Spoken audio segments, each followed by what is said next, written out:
Bande d'arrêt d'urgence. C'est parti!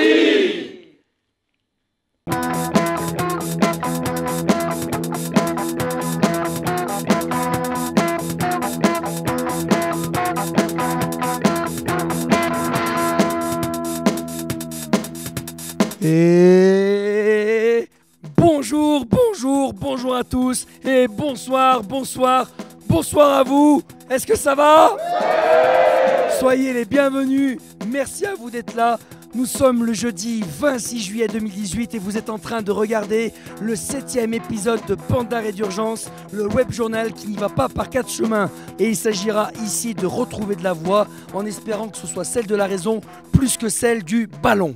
Ici, ce sont les studios Pierre-Auguste Chatagnon qui accueillent toute l'équipe de Bande d'arrêt d'urgence pour le tournage de ce 7e épisode.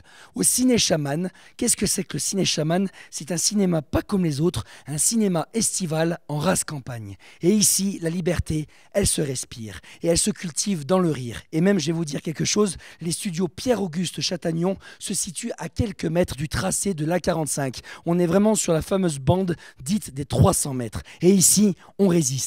On débat. Alors, merci à eux de nous accueillir. On est au mois de juillet et il fait beau. Il y a les étoiles dans les cieux, les feux d'artifice. On se rappelle le 14 juillet, le dopage de Richard Virenque en regardant le Tour de France. Le malheureux Corbin du Club Dorothée nous a quittés, mais, parce qu'il y a un mais et pas n'importe quel mais, le 15 juillet dernier, la France est devenue championne du monde. Pas encore de vente d'armes, ça ne saurait tarder, mais de football, ça oui, assurément. Ah, on en a eu une bonne aux Croates, hein. Mais en termes d'écologie, eh bien, force est de constater que la France joue moins bien qu'au foot et les Croates nous le rendent bien. Parce qu'en Croatie, on bénéficie d'une qualité d'air exceptionnelle. Et la Croatie ne mesure aucun dépassement en teneur de métaux lourds sur son territoire. Et ça, c'est pas moi qui le dis, c'est notre ministère de l'économie et des finances. Et cocorico, le 5 mai 2018 fut pour la France le jour du dépassement. Alors, qu'est-ce que c'est que le jour du dépassement? Moi, j'en sais rien du tout.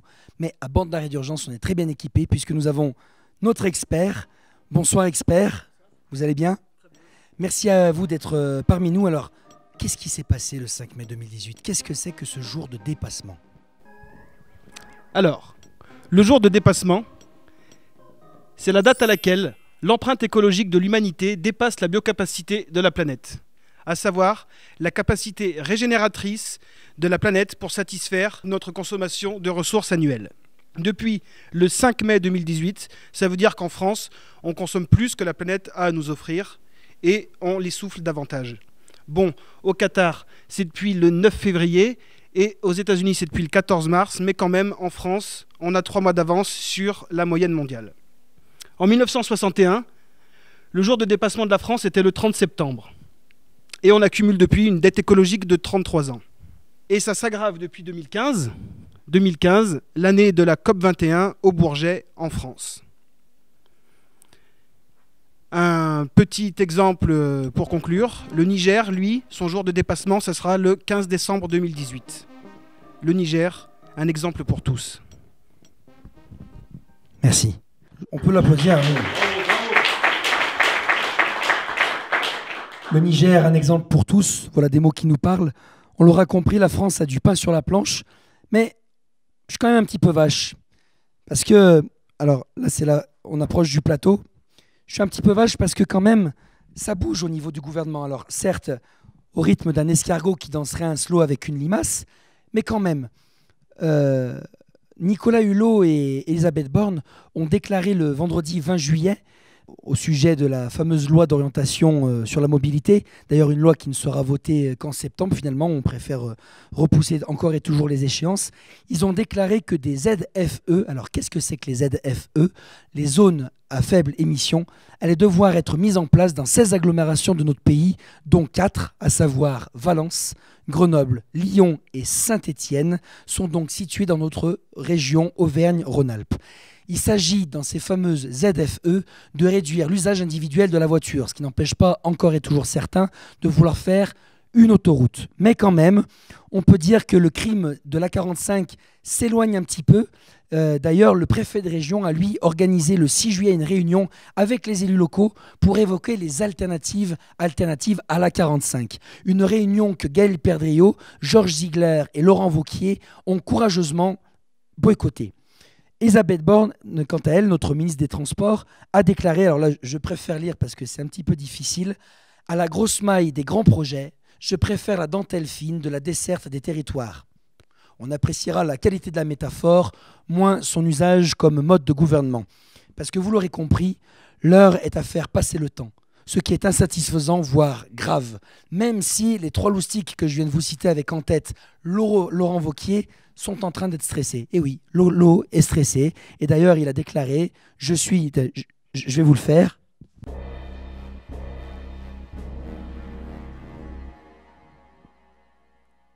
Je suis très inquiet. Sur la 45, on a clairement compris qu'elle est en train d'enterrer le projet. Nous avons affaire à un gouvernement qui n'a pas compris les enjeux de territoire.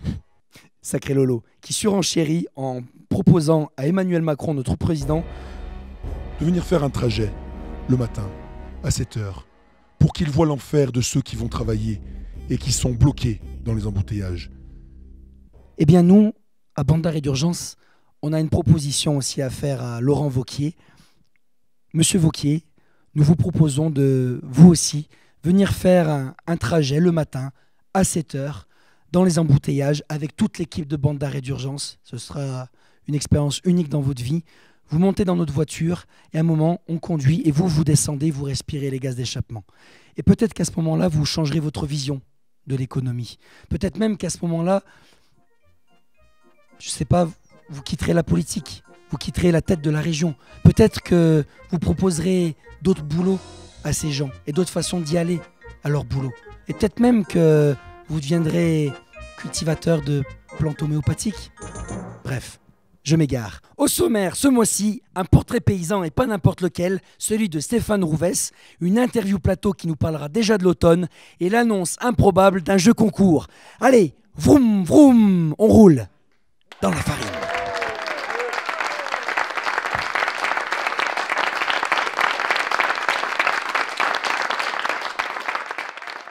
Comment j'en suis arrivé à faire le pain? Ça va pas tenir en 3 minutes.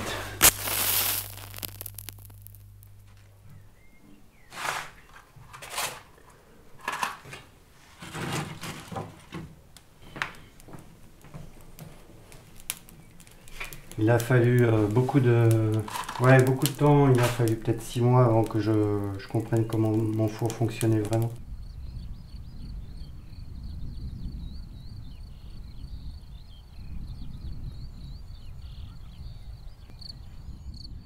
Là on est au bord du Besançon, à Saint-Joseph, et on est à côté d'une parcelle d'essai de blé ancien, de blé paysan.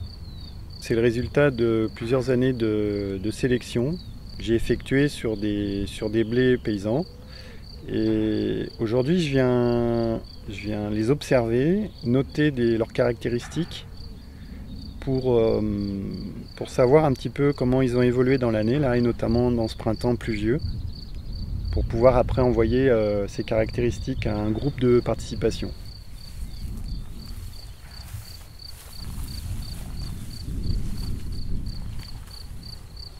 Ça fait plus d'un siècle qu'on a dit aux paysans, ne vous occupez pas de la sélection, des semences, il y a des boîtes privées pour ça, c'est pas votre job.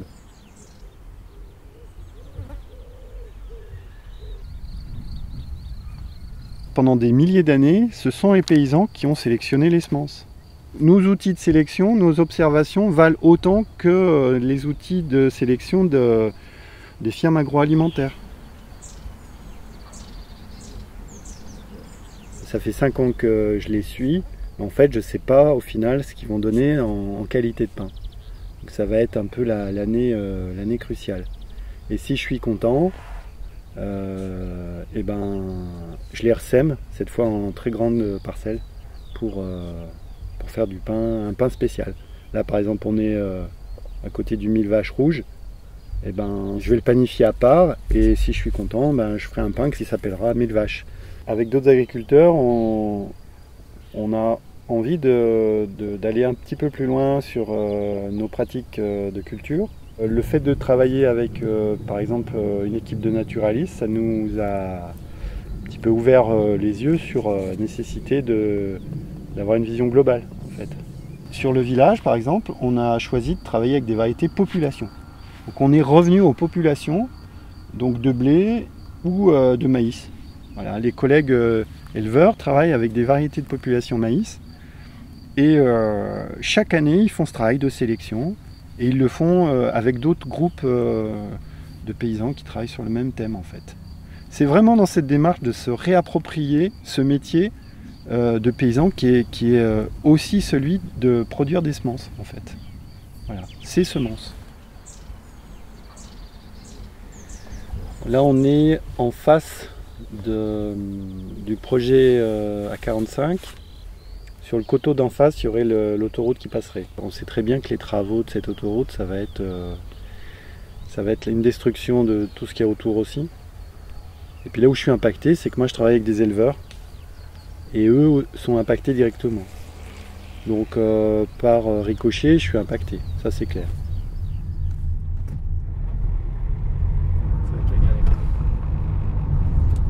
Parce que c'est une machine qui est hyper physique.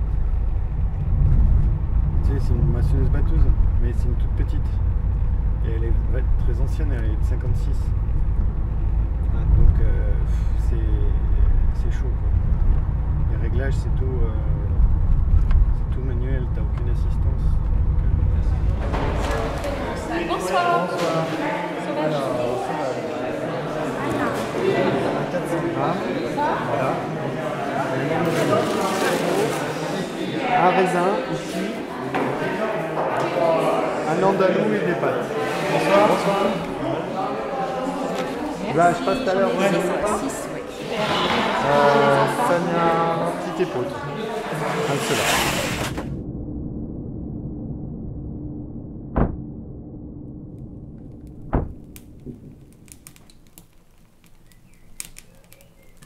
Entre le choix du bois, comment il devait être sec, suivant le nombre de fournées, suivant le temps qu'il fait dehors, suivant voilà, tout ça quoi.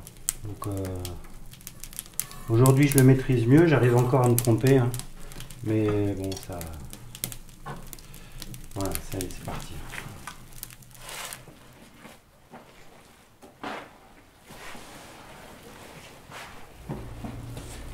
Là, je suis en train de pétrir du petit épeautre. À côté, j'ai l'amidonnier. Et puis les autres, c'est des blés tendres.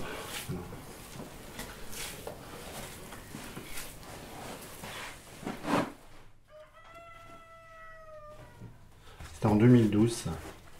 En 2012, voilà, on a tout fait par nous-mêmes.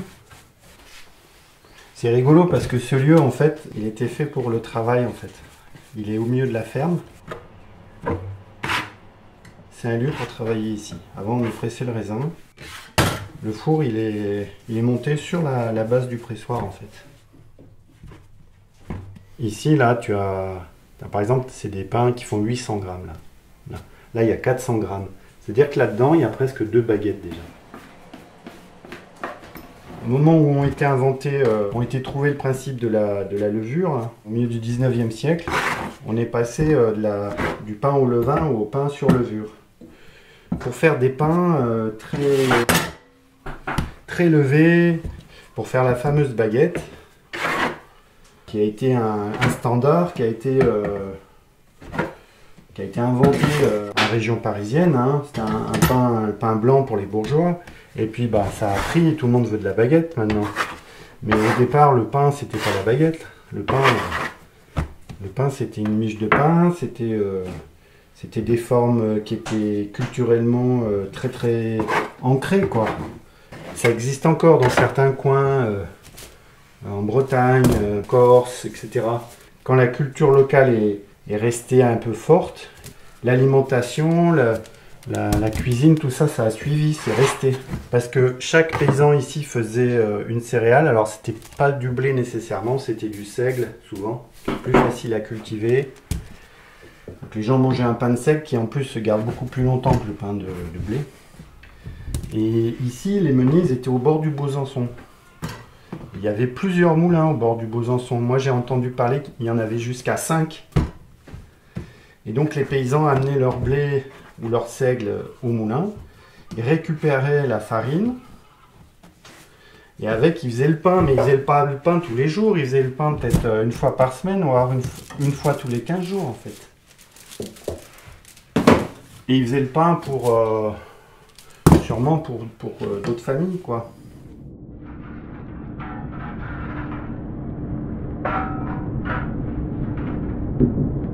Moi, je fais environ 200 kg de pain par semaine. C'est une toute petite production. Je pense qu'un boulanger, il fait 400 à 600 kg par jour. Après, j'ai fait des choix de type de pain qui fait que je travaille tout à la main, au levain, techniques qui sont quand même anciennes. Et je le fais pas pour le goût de l'ancien, c'est pour respecter les blés que je cultive. Je peux pas utiliser une machine ou autre chose comme ça. Je suis obligé de travailler à la main. Et en même temps, c'est un choix. Voilà.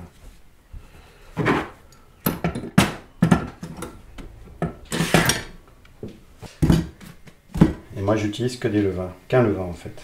Le principe, c'est d'ensemencer ta farine avec un levain, avec une quantité de levain suffisante, pour qu'ensuite il y ait un développement de toute cette faune, flore bactérienne et levure, et pour arriver à faire lever ton pain.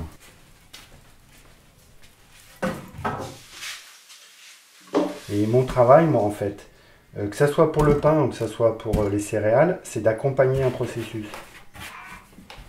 Aujourd'hui, il faudrait qu'on soit tous producteurs de quelque chose. Voilà. En fait, moi, je suis producteur de rien du tout. C'est pas moi qui produis. Là, le pain que je fais, c'est des bactéries qui sont en train de produire à ma place. Je suis pas producteur, là. Quand le blé il pousse, c'est pas moi qui le produis. C'est pas Stéphane Rouves qui fait pousser le blé. C'est pas moi. C'est la terre, c'est la plante. Enfin, voilà. Moi, je suis pas producteur. Ça, ce mot-là, pour moi, il n'a aucun sens pour moi. T'es éleveur, t'es maraîcher, t'es arboriculteur. T'es pas producteur de fruits ou producteur de cochons, producteur de je sais pas quoi. Ça c'est la novlangue de l'agro-business, quoi. Mais ça, c'est rentré partout dans les mœurs. Voilà. C'est le meunier chez nous, ça. Tu vois. Le minotier, lui, c'est lui là qui détient les rênes. Tu vois, si je parle de ma profession là, il tient les rênes et c'est lui là qui fait le. Voilà. Et du coup, il a transformé l'agriculteur en producteur de céréales. Tu vois. C'est un mot équilibré, je trouve, agriculteur. Producteur de, pour moi, non, il n'est pas équilibré ce mot.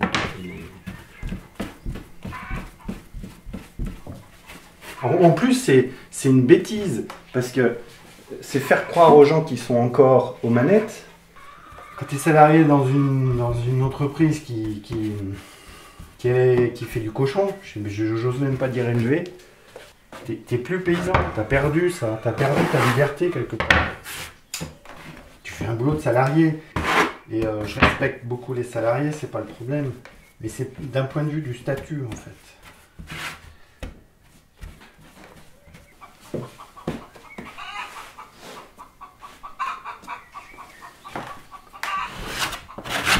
Le mec qui est à la chaîne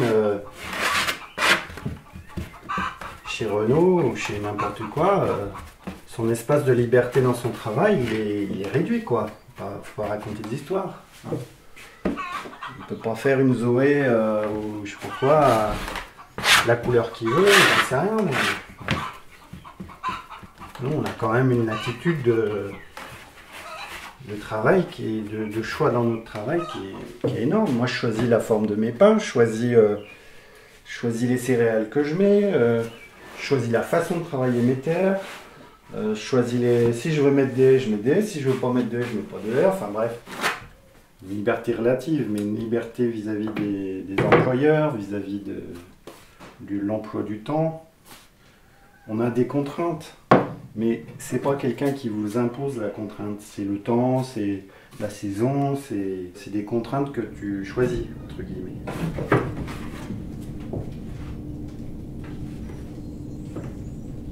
La bouffée d'air, elle vient des personnes qui sont, on va dire, non paysans, voilà, et qui veulent revenir, qui veulent s'ancrer dans la terre, qui veulent avoir un travail aussi qui ait du sens. Ils veulent pas être salariés, ils veulent pas subir le système, ils veulent être acteurs de leur vie, tout ça, et ils viennent bousculer en fait le monde paysan. Et c'est pas la même chose qu'en 68, 70 là, où les gens sont allés à la campagne pour se réfugier, pour se cacher entre guillemets, pour vivre un entre-soi.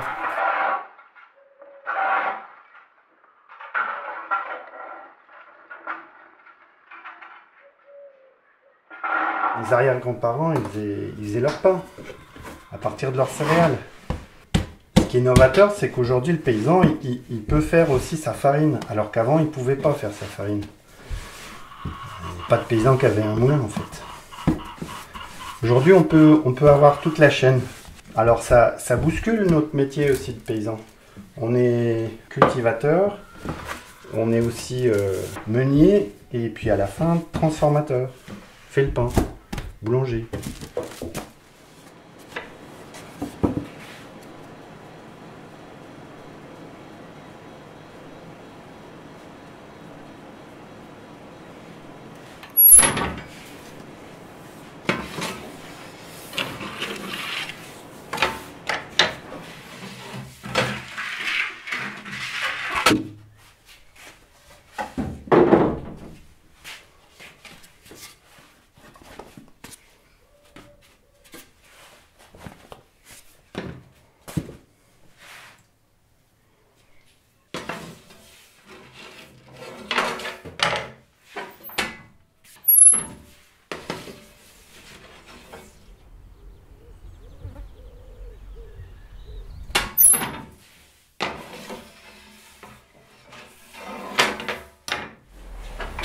Tous les jeudis, justement pour avoir ce contact avec les habitants du village. Parce que moi, tout mon système de commercialisation, c'est des paniers. Donc en fait, c'est des gens, je vais porter du pain sur Saint-Étienne par exemple. Et du coup, les gens du village, je les vois pas. Donc, et ça fait 3 ans que je développe la vente à la ferme.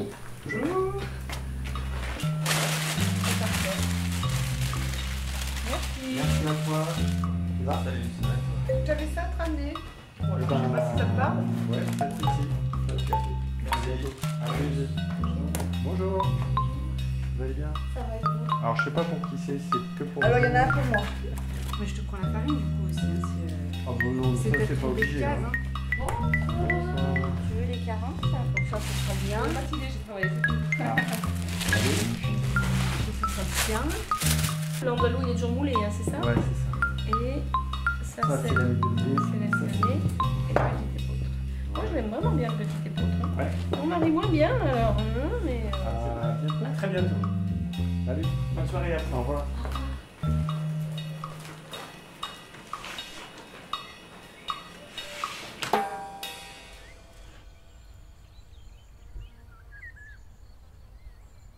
Après la moisson, ce que je fais, c'est que je trie le blé.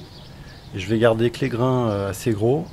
Et après, au fur et à mesure de l'année, en fonction de mes besoins en farine, je vais venir chercher dans ces containers le blé et je vais le brosser.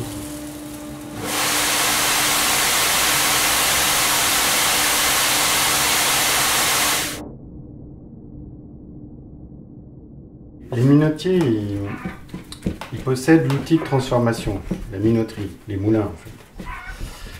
À partir de là,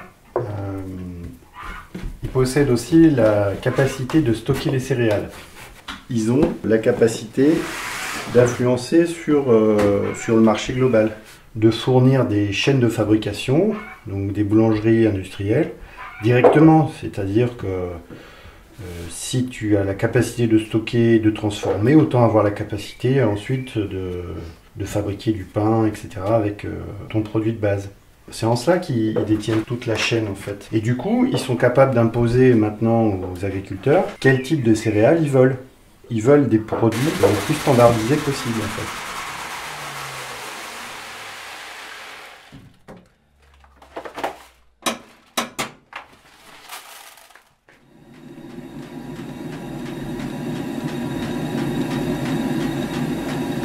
Ils ont payé à l'État un droit pour faire la farine. C'est des contingents, ils appellent ça.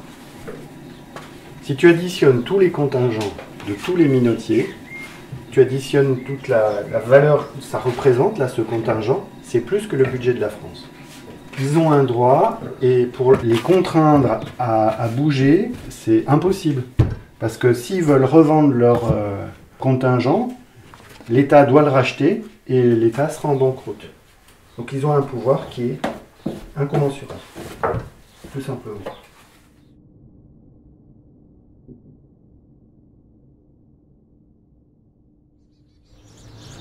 Je fais un métier où si je crois pas un petit peu dans le présent, dans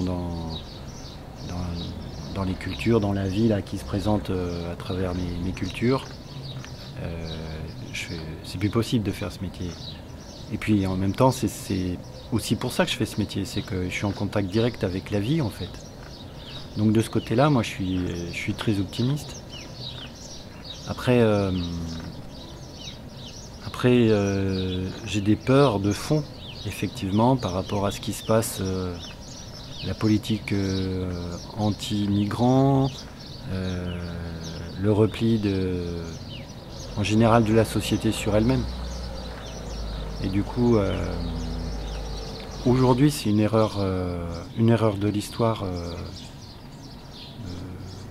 terrible en fait que fait l'Europe, que fait la France. C'est quelque chose qui pour moi est au-delà des politiques économiques qu'on peut critiquer. Là on est sur autre chose, j'ai l'impression qu'on est sur un autre niveau et que c'est... Moi je suis pas là-dedans. Accueillir des gens de l'étranger, pour moi c'est quelque chose qui est naturel en fait. C'est pas... Ce repli... En fait, pour moi c'est un repli sur soi. Qui va à son paroxysme aujourd'hui. On a peur de tout, on a peur de soi-même.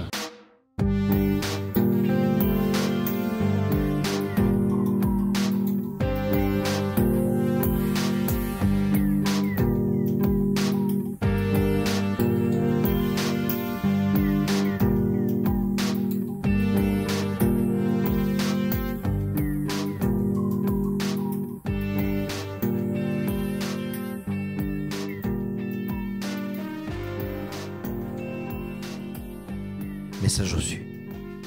Et maintenant, c'est l'heure de... c'est l'interview plateau. Ah bah oui. Et pour cette interview plateau, je me dirige au plateau et j'appelle tout de suite Stéphane, Ben, Ramona, Pascal et Denis Bador. Je vous demande un tonnerre d'applaudissements pour eux. Bienvenue à vous, prenez place. Ça va Stéphane? Salut, ça va bien Ben? Bonjour Ramona. Bonsoir Pascal. Et bonsoir Denis, tu vas bien?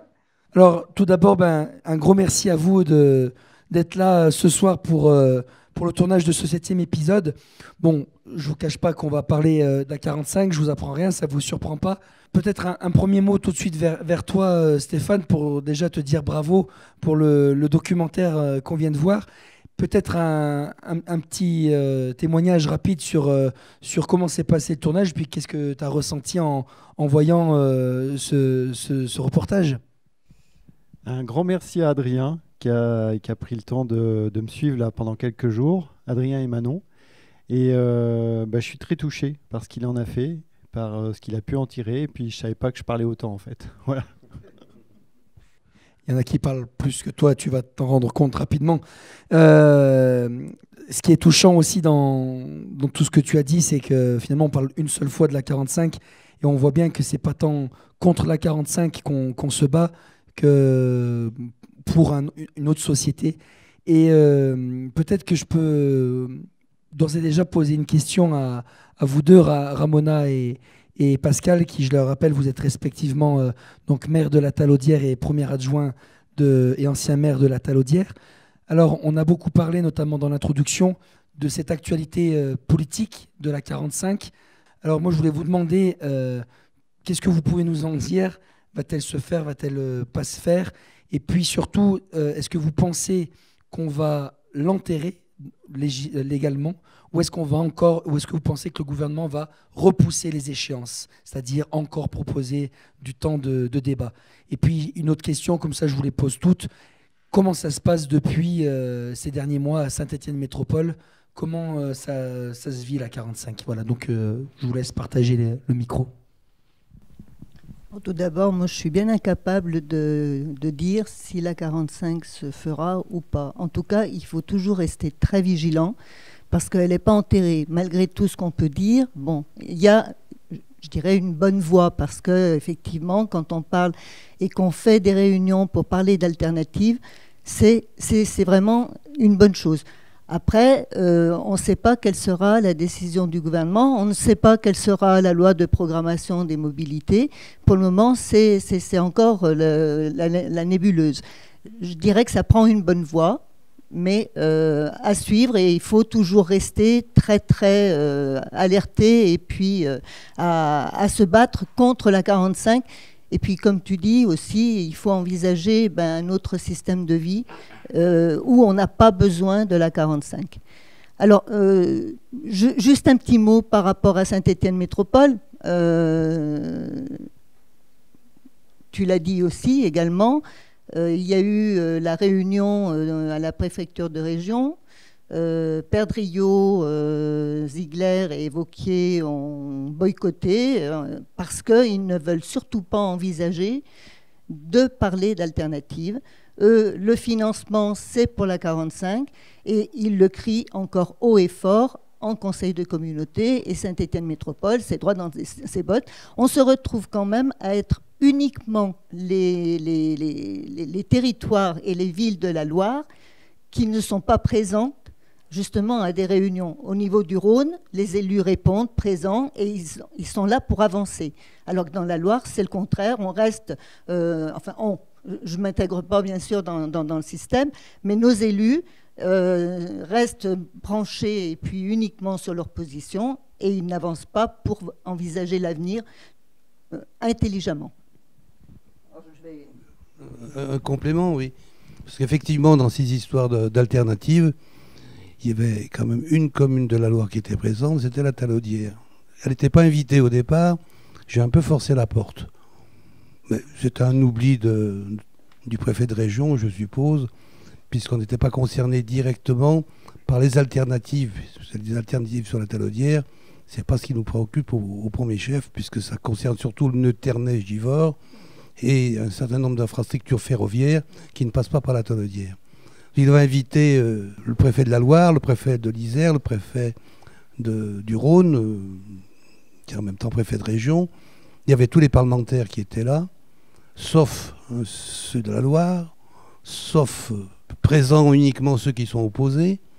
Mais par contre, les autres ont boycotté aussi. Ils n'ont pas crié haut et fort, mais ils étaient absents.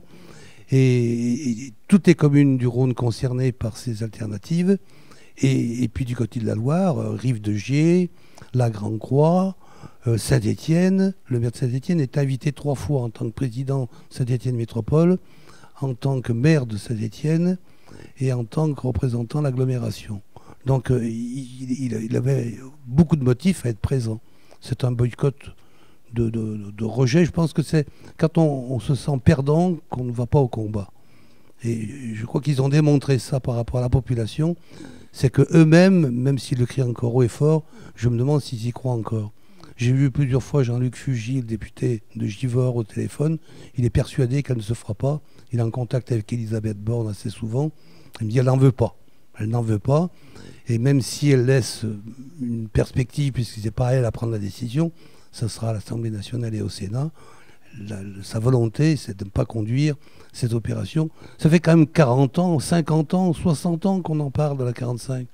Alors nous, on a toujours ce doute, puisqu'on la voit apparaître, on la voit disparaître, on la voit réapparaître, de penser que ce n'est pas fini tant qu'on n'aura pas dit c'est terminé. Même avec la DUP qui se termine en 2020, l'État a la possibilité de reconduire pour une durée équivalente, c'est-à-dire 12 ans, cette DUP. Vous voyez qu'on a encore du grain à moudre aussi d'aventure. Il y avait ce risque-là. Donc nous, on est toujours dans cette crainte et on fera tout pour continuer à lutter et appeler les gens à se manifester. Parce que si on baisse le fusil, il est sûr qu'on va se retrouver avec la guerre en face. Hein. Merci. Merci Ramona, merci Pascal. Alors, la transition est toute faite et je t'en remercie. En effet, le 22 septembre prochain, alors j'ai le petit tract, je le montre ici, va avoir lieu sur la commune de la Talaudière une nouvelle manifestation des opposants à la 45, une journée festive. On rappelle qu'il y a un peu plus d'un an seulement, les 1er et 2 juillet 2017, avait eu lieu un week-end festif contre la 45 qui avait fait beaucoup de bruit avec tous les tracteurs. Alors, je me tourne vers toi, Ben, et je reviendrai certainement après vers vous pour nous parler de la Talaudière. Peux-tu nous dire un petit peu, déjà au nom de qui tu parles, et puis nous parler un peu de cet événement qui, je le rappelle, propose donc d'enterrer la 45 et de semer les alternatives. Alors, qu'est-ce qui va se passer le 22 septembre 2018 ? Moi, je parle au nom de la coordination des opposants à la 45. La Cordo, c'est un groupement d'associations, de collectifs citoyens et de personnes, tout simplement, qui se sont rassemblés pour lutter contre le projet d'autoroute A45. Mais ça va bien au-delà. C'est aussi et son monde, quoi. C'est l'autoroute A45 et tout ce que ça suppose. Des aménagements territoriaux, voilà, des modes de vie, qu'est-ce que ça entraîne comme déplacement. Donc voilà, comme on l'a vu dans le sujet sur Stéphane, voilà, on voit que c'est beaucoup plus large et que ça impacte vraiment nos vies.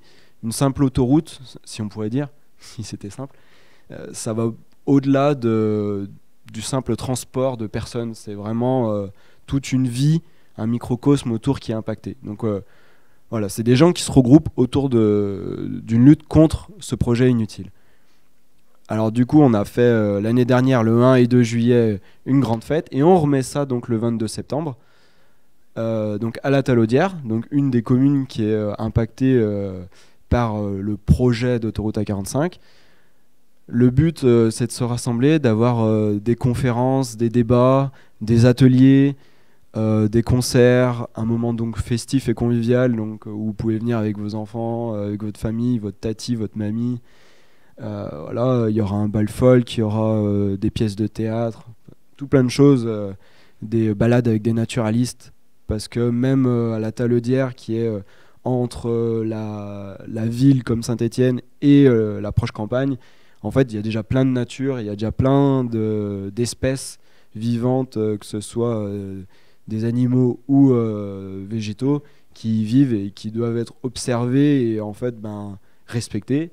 Et donc du coup, on ne doit pas mettre du bitume et un péage sur la Talaudière comme sur tout le reste du trajet. Alors, une question que j'adresse un peu à vous tous, mais je commencerai par toi, Ben. Alors justement, les alternatives aujourd'hui, quelles sont-elles ? Quelles sont celles qui sont faisables, etc. quoi. Alors, dans les alternatives... Dans les alternatives, il y en a plusieurs qui sont évoquées.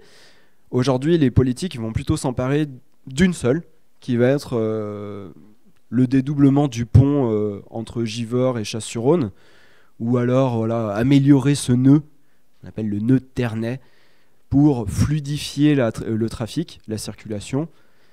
Nous, au sein de la Cordo, on a eu des débats, on s'est posé la question de quelles étaient les alternatives qui étaient enviables.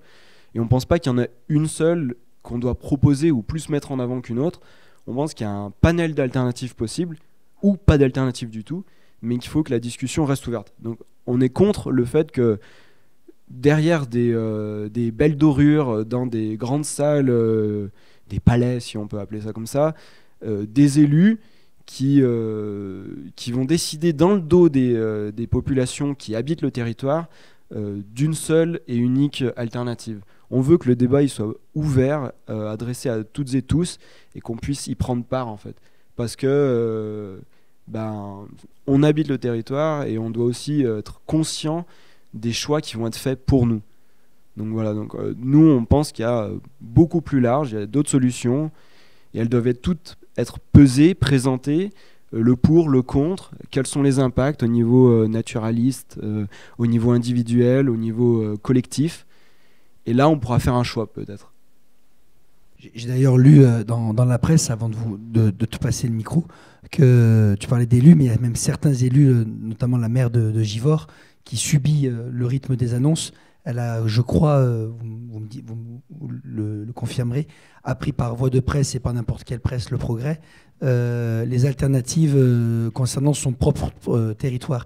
Concernant les alternatives, je voulais quand même me tourner vers toi pour finir, Stéphane. Comment tu le vis, toi, ce temps d'attente ou pas de la 45 mais justement aussi revenir à l'alternative n'est pas tant par rapport à la 45. Ce qui est fort dans ta parole, qu'on a vu dans le reportage, c'est que c'est aussi carrément une alternative à la pensée dominante d'aujourd'hui, qui je trouve que tu l'incarnes très bien, cette alternative de pensée. Enfin, voilà, comment tu évoquerais ces alternatives, toi ? Beaucoup de choses ont déjà été dites sur ces alternatives concrètes. Moi, ce que je peux dire de notre point de vue de paysans, en fait, d'agriculteurs et vivant et travaillant sur le territoire, aujourd'hui, on a envie justement de relocaliser l'économie agricole sur le territoire, parce qu'on s'est dit que ces deux métropoles qui sont Lyon et Saint-Étienne ont encore à aller chercher des ressources alimentaires toutes proches, quoi. Donc ça pourrait relocaliser de l'emploi et puis tout simplement éviter que les gens se déplacent. Ensuite, aujourd'hui, la lutte contre la 45, ça se poursuit le 22. Ça a ouvert des champs de pensée, en fait, chez plein de personnes, en fait. Et ça, pour moi, c'est très précieux.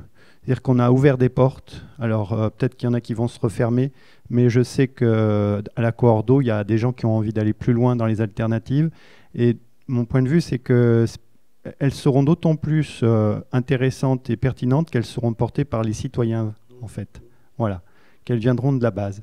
Et pour cela, il faut réinvestir son imaginaire et pas se laisser coloniser par l'imaginaire prêt à consommer qu'on nous vend tous les jours, en fait. Voilà ce que je dirais. Et ce qui est fou, c'est que tu te situes sur un territoire qui, je le dis souvent, c'est pas une vérité sociologique, c'est celle que je ressens. Je trouve que c'est souvent un territoire oublié. On ne pense qu'un territoire en termes, un interterritoire entre Lyon et Saint-Étienne qu'il faut à tout prix relier. Encore cette domination des espaces citadins, alors qu'on oublie certainement la nécessité de trouver l'accouplement entre espaces ruraux et espaces citadins aujourd'hui. Peut-être un petit mot avant de passer de toi, Ben. Ouais, je voulais juste rappeler que aussi la lutte contre ce projet-là, il fait partie d'un cadre qui est beaucoup plus grand, qui est aussi un projet qui est destructeur au niveau des environnements naturels, mais aussi qui participe grandement au dérèglement climatique. C'est un vrai problème. Là, on voit sur la période du 1er janvier à mai 2018, on est la troisième période la plus chaude de l'histoire. On atteint des pics de chaleur qui sont dramatiques. On atteint des feux de forêt dans le cercle arctique. Le climat se débloque. Et en fait, penser aujourd'hui, après les accords de la COP21, des accords de Paris, que foutre du bitume sur des terres agricoles qui nourrissent les gens localement, c'est quelque chose de bien.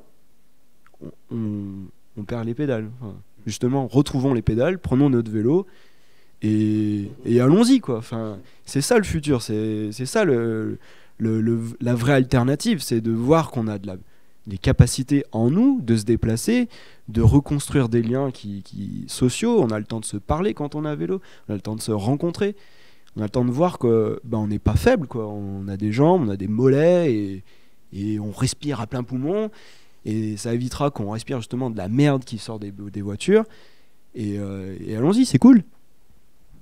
Merci à vous, tout cela est passionnant, on pourrait en parler toute la nuit qui nous accompagne d'ailleurs très bien. Je le redirai à la fin de cette interview plateau, donc rendez-vous le 22 septembre à la Talaudière. C'est qu'une journée cette année, donc marquez-la bien dans votre agenda, cette date-là. Denis, merci d'avoir patienté. On va finir avec toi. Donc tu es, j'aime bien te présenter comme le maître des lieux de ces studios, Pierre-Auguste Chatagnon, qui nous accueille ce soir. Avant de parler du ciné chaman, j'ai rappelé dans l'introduction que tes studios, vos studios étaient pas très loin du tracé. Comment tu le vis, toi, ça, justement, de proposer cette alternative, cette proposition de culture, mais en lien avec cette actualité de territoire qu'est la 45? Mal. Quoi dire? Oui, bah, bien sûr, c'est une vraie merde, cette autoroute. Voilà. Franchement, là où ils veulent la mettre, il y a toute une vie, c'est assez incroyable. Je voulais un peu revenir sur tout ce qui est dit. Je suis tout à fait d'accord avec tout le monde, en fait, sur les alternatives et trucs. Mais il y a un truc qu'il ne faut peut-être pas oublier, c'est la responsabilité du consommateur. C'est-à-dire que, comme tu le dis, si on va tous dans le mur, on est aussi responsable. Qu'est-ce qu'on porte sur ces autoroutes? Qu'est-ce qui est transporté sur ces autoroutes? Si c'est un cochon qui vient d'ici, qui va être découpé en Allemagne pour revenir détaillé à Marseille, à quoi ça sert? Si c'est pour inonder le peuple de boissons sucrées qui rendent nos enfants obèses, enfin voilà, il faut réfléchir, il faut vraiment qu'on s'y mette tous, voilà. Et ciné chaman, c'est bien peu de choses par rapport à tout ça. Et je vais revenir aussi sur un truc que tu as dit dans ton doc, que tu n'es pas producteur, et nous on s'affiche comme producteur, mais tu as tout à fait raison, en fait. Nous, on est des bidouilleurs. Des bidouilleurs, on récupère ce qu'il y avait dans cette ferme. Les studios, c'est pas vraiment des studios, c'est une ferme, mais on a un écran vert ici, on a un faux tigre. L'écran a servi de décor dans un film. Voilà. Et je pense, ça rejoint ici ce que tu disais tout à l'heure, c'est la responsabilité et l'imagination qu'on peut tous mettre pour lutter contre toutes ces absurdités. Quand même, Denis, 33 soirées sur 3 mois. Tu peux juste nous redire... depuis quand ça existe, Ciné Chaman, comment ça c'est parti, et puis peut-être nous parler, je sais que vous y passez, c'est l'occasion de passer votre credo, c'est faites des films, sinon ils les feront. Vous passez vos films, et notamment cette année, on est sur la commune de Saint-Joseph, vous passez un documentaire sur le tournoi de Saint-Joseph. Donc un petit mot sur l'histoire du Ciné Chaman et sur ce qui s'y passe et ce documentaire, s'il te plaît. Ça marche. Et après le teaser. Donc Ciné Chaman, c'est 4 ans, ça fait 4 ans, je crois qu'on a ouvert. Voilà, c'est une initiative comme ça. On s'est réunis tous, on s'est dit qu'est-ce qu'on fait de cet écran, qu'est-ce qu'on fait de cette ferme, pourquoi pas l'exploiter pour que des gens en profitent. Voilà.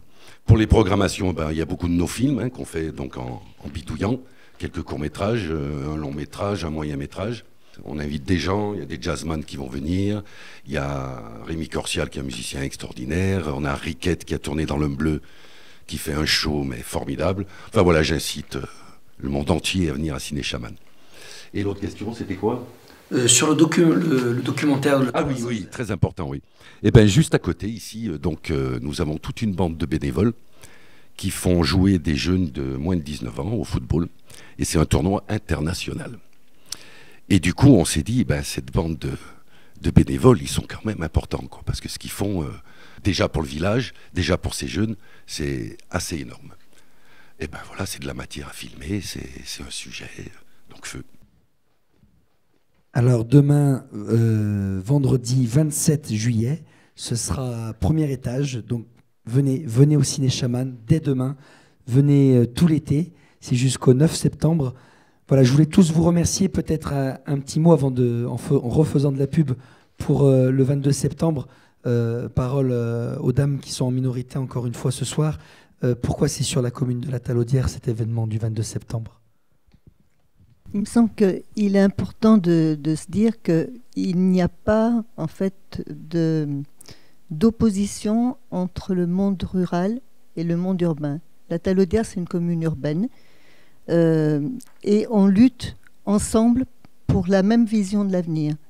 On est impacté. Alors, moi j'ai toujours dit, moi je suis contre le projet A45 encore plus peut-être parce qu'il passe par la Talaudière, mais même s'il ne passait pas par la Talaudière, je trouve que c'est tellement absurde où qu'il passe. Et l'impact au niveau des populations, qu'elles soient rurales, qu'elles soient urbaines, c'est le même. Et puis d'autre part, comme le disait Ben, on a toute une partie sur laquelle passe le tracé qui est une trame verte. C'est-à-dire que c'est un corridor, en fait, ça fait partie des corridors écologiques au niveau de Saint-Étienne Métropole. Et c'est l'absurdité qui fait, et il me semble que c'est intéressant justement de rassembler. On a été à Saint-Maurice-sur-Dargois, on a été à Mornan, et c'est important aussi de montrer que dans les communes urbaines, eh ben, on se rassemble pour la même cause. Et qui plus est, les communes urbaines de la Loire. On ne va pas toujours aller dans le Rhône. Voilà, eh bien, un gros merci à vous. Cette interview plateau se termine. Et ce que je vous propose, c'est qu'on se regarde tout de suite le teaser de Ciné Chaman.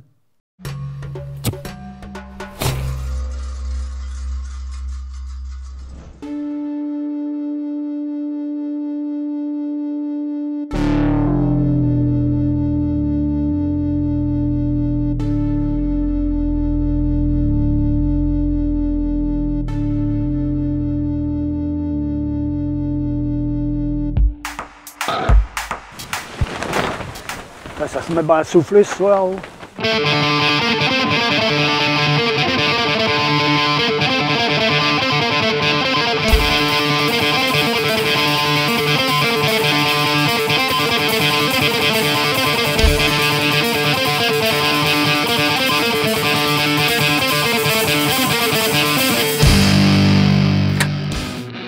Je m'entends. Ça, c'était pas prévu.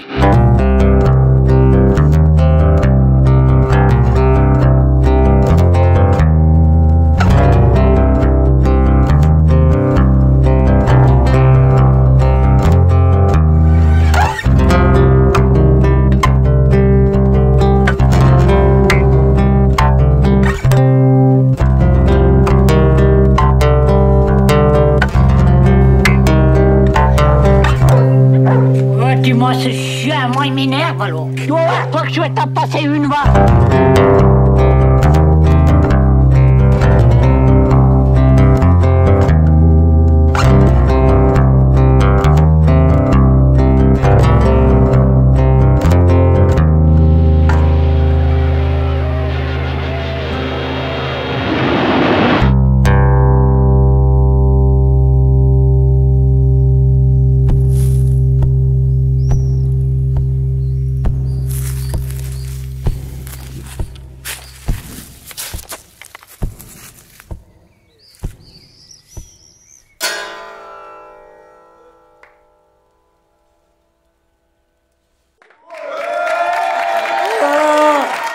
Voilà, bande d'arrêt d'urgence. Je suis dépassé par le public. Bande d'arrêt d'urgence. C'est fini pour ce mois-ci. Partagez la vidéo. C'était peut-être le dernier épisode. Mais il y en aura quand même peut-être un autre en septembre. On verra. En tous les cas, ce soir, je veux dire un grand merci, que tous ceux qui regardent sur Internet le sachent. Merci à vous, public. Fantastique. Merci. Merci à toute l'équipe plateau. Merci à toi, le studio Pierre de Chatagnon, le Ciné Chaman, jusqu'au 9 septembre. Allez-y, des films que vous ne verrez nulle part ailleurs. En tous les cas, on ne voulait pas vous quitter sans donc vous annoncer le jeu concours qui va donc se dérouler tout cet été.